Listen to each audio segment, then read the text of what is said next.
Which of these two is an authentic Jin Jun Mei?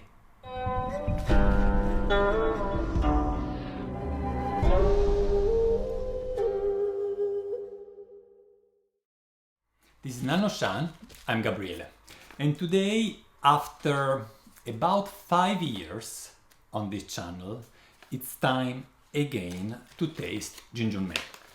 Jin Jun Mei is probably the most iconic black tea of this millennium. It is extremely pricey for being a black tea, at least. It's very sought after and actually was invented just 20 years ago.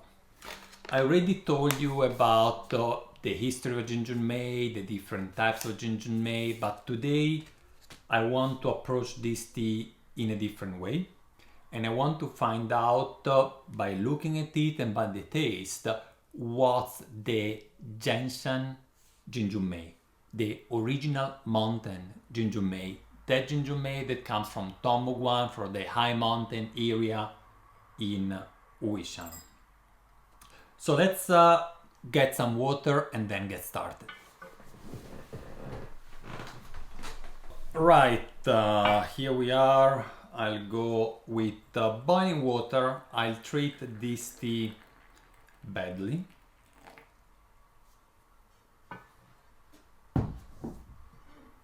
And let's see what we get out of it. And well, Jin Jun Mei originally comes from Tongmuguan, but since it is so popular and it sells so well, other farmers all around the area, even outside the Fujian province, have started processing it. But the original cultivar, the Yixing from Tongmuguan, is only growing there because it is sexually propagated, it comes from seeds, so it's not a tea that you can find elsewhere. That's why when you get the Jin Jun Mei from another place, it's also made with another cultivar.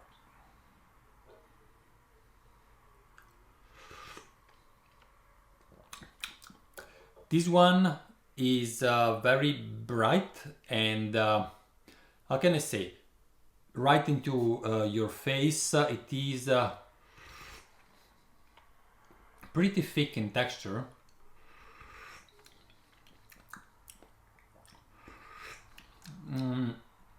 To my experience, it's missing those typical floral, sometimes even fruity aroma actually of the Jin Jun Mei from Tongmuguan.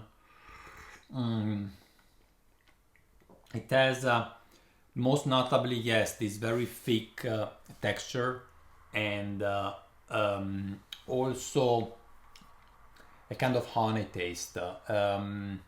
It's with, you may say, well, honey taste, it must be floral as well. Honey comes from flowers, but it's something different. Is more intense actually than simply floral in a way. And we have seen before that the dry leaves are golden, which is also an indication by itself that these cannot be an original Jin Jun Mei from the protected area.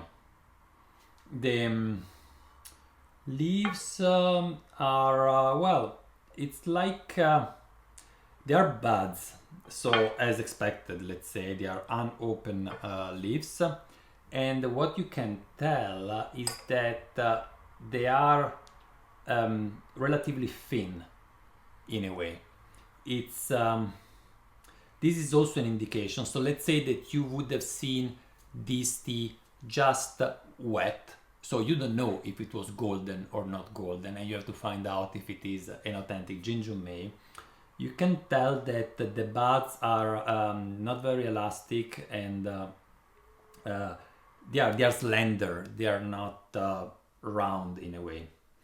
So I'd say that I don't drink this anymore, and I will switch to the next one to see if that one is the authentic Jin Jun Mei. Well, it's 1 out of 2, so it shouldn't be a too difficult guess, let's say. But you never know, so worth checking. Let's have a look first of all at the leaves of the Jin Jun Mei in this tiny pouch. Okay, it looks much better, so you can tell that the buds are a little bit more homogeneous inside, more uniform in size. They are dark, they have this dark grayish color, but it is intertwined with some yellow. You can definitely see a little bit of yellow here and there, so there are some hairs on the leaves, but not as much as in the other one, which I know is another cultivar, is the Fu Yun Liu Hao, and a cultivar that is often used for Jin Jun Mei, but not just because it resembles the original one. There is no intention there to reproduce the original taste. It's just because grows in those areas in the northern part of Fujian. It is already used for black tea, so here they just pick those buds, those leaves earlier when they are still buds, and they process as Jin Jun Mei. Or almost as Jin Jun Mei. What does it mean actually, process a tea like a Jin Jun Mei? It means first of all plucking, harvesting the buds, but not only that, the withering is also relatively long for being a black tea.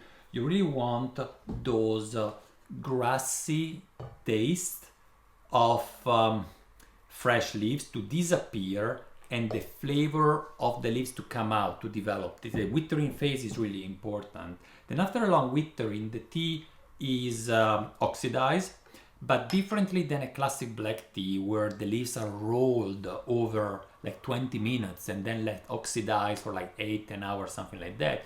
Here the leaves are shaked with each other, so you break the structure of the leaves less deeply, and then they are oxidized for the same amount of time. So the oxidation, if you want, is full but more superficial because you don't break the structure of the leaves deep.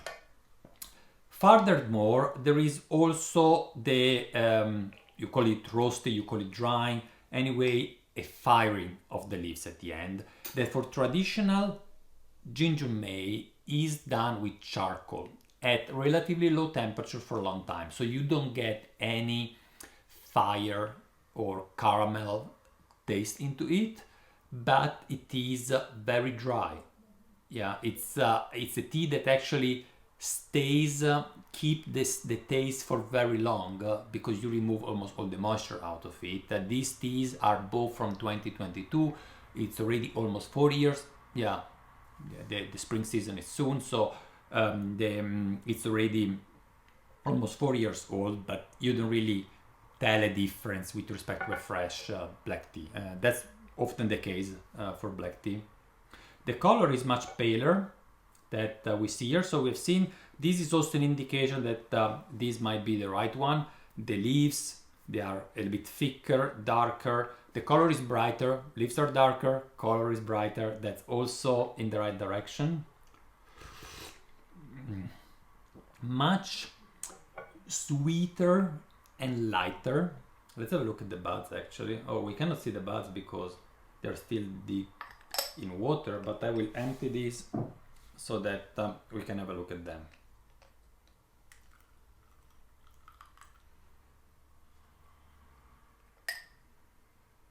Yeah, and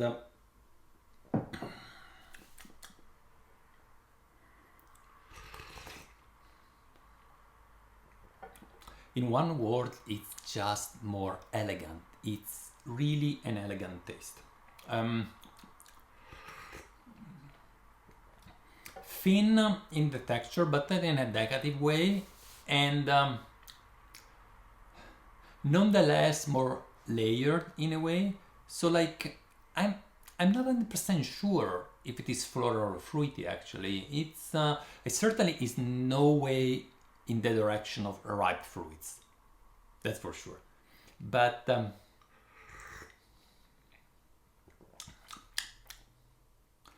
Yeah, it reminds me actually a little bit of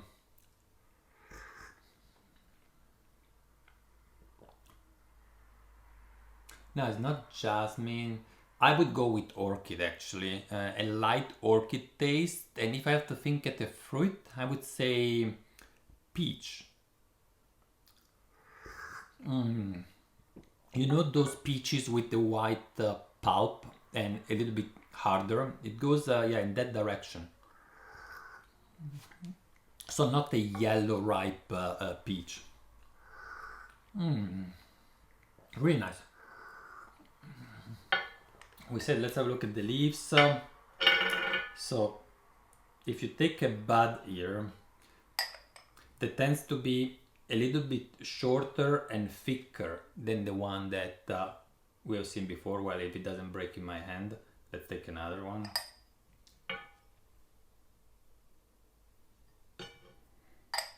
So you see that the buds are a little bit, I hope you can see, are a little bit thicker.